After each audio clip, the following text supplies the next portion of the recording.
भारतका सबैभन्दा बढी विनिङ प्रतिशत भएका कप्तानहरू। नमस्ते साथीहरू।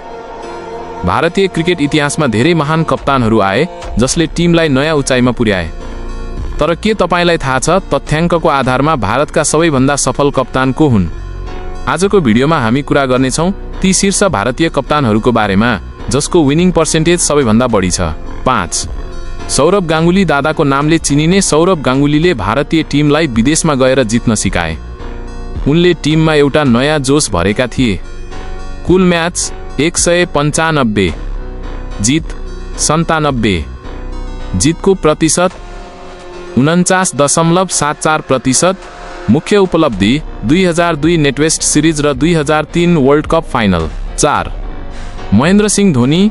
भारतका सबैभन्दा सफल कप्तान मानिने क्याप्टेन कुल धोनी यो सूचीमा चौथो स्थानमा छन्। उनले धेरै म्याचमा कप्तानी गरेका कारण प्रतिशतमा केही तल देखिए पनि सफलताको हिसाबले उनी शीर्षमा छन्। कुल म्याच 332, जित 178, जितको प्रतिशत 53.61%। मुख्य उपलब्धि 2007 T20 world cup, 2011 ODI world cup र 2013 champions trophy. 3. Virat Kohli. Test क्रिकेटमा भारतलाई नम्बर 1 बनाउने श्रेय विराट कोहलीलाई जान्छ। तथ्याङ्कको हिसाबले विराट भारतका एक अत्यन्तै सफल कप्तान हुन्। कुल म्याच 213, जित 135, जितको प्रतिशत 63.38%।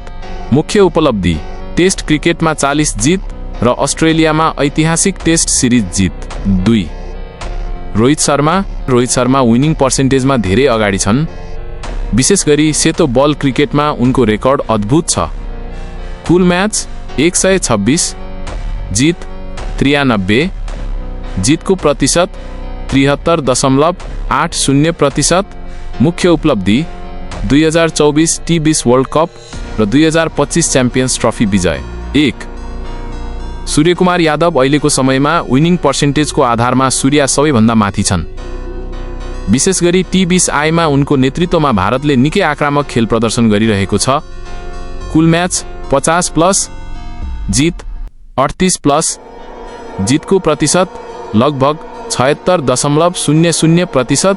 मुख्य उपलब्धि दक्षिण अफ्रिका र श्रीलङ्का विरुद्धका सिरिजहरूमा शानदार जित। साथीहरू, यी थिए भारतका सबैभन्दा बढी जित प्रतिशत भएका कप्तानहरू। धोनीले धेरै ट्रफी जिताए पनि विनिङ पर्सेन्टेजमा रोहित र सूर्य निकै अगाडि देखिन्छन्। तपाईको विचारमा भारतको सबैभन्दा उत्कृष्ट कप्तान को हो? तल कमेन्टमा लेख्नुहोला। भिडियो मन परेमा लाइक र सब्स्क्राइब गर्न नभुल्नुहोला। धन्यवाद।